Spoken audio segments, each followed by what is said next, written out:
청와대에서 국무회의를 주재한 이재명 대통령은 비생산적인 부동산의 과도한 팽창은 필연적으로 거품을 키워 국민 경제 전반에 심대한 타격을 줄 수 있다며 사회 구성원 간 신뢰마저 손상해 공동체 안정까지 뒤흔들 수 있다고 말했습니다.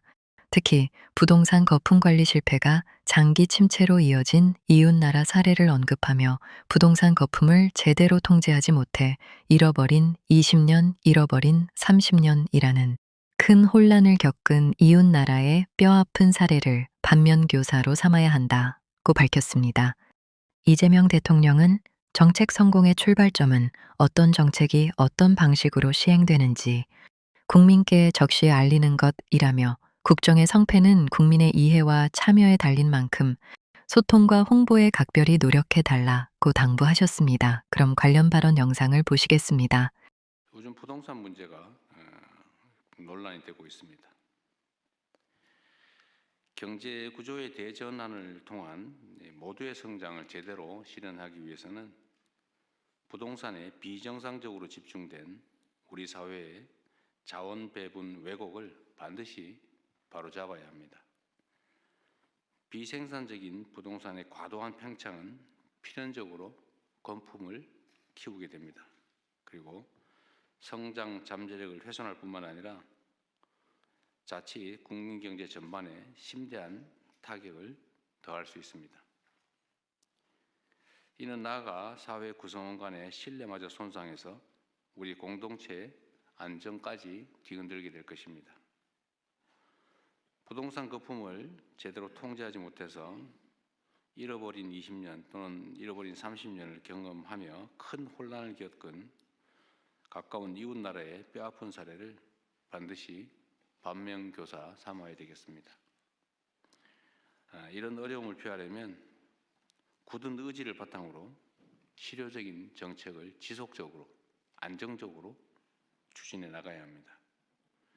당장 눈앞에 고통과 저항이 두려워서 불공정과 비정상을 절대로 방치해서는 안 됩니다. 시장이 원하는 적극적인 대책도 동시에 추진해 나가야 되겠습니다. 국민의힘이 한동훈 전 대표를 제명하는 수순으로 들어가는 것 같습니다. 한동훈 전 대표 징계 국면이 장기화하면서 지방선거 출마 희망자들은 결정을 하든 수습을 하든 빨리 결론을 내야 한다며 울상을 짓고 있다고 합니다.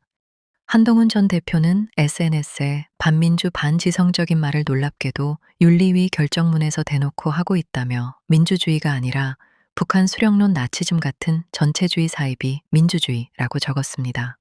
국민의힘은 29일 최고위원회의에서 한동훈 전 대표의 제명안이 의결할지 국민의힘의 지도부도 고심이 깊어지고 있는 것 같습니다.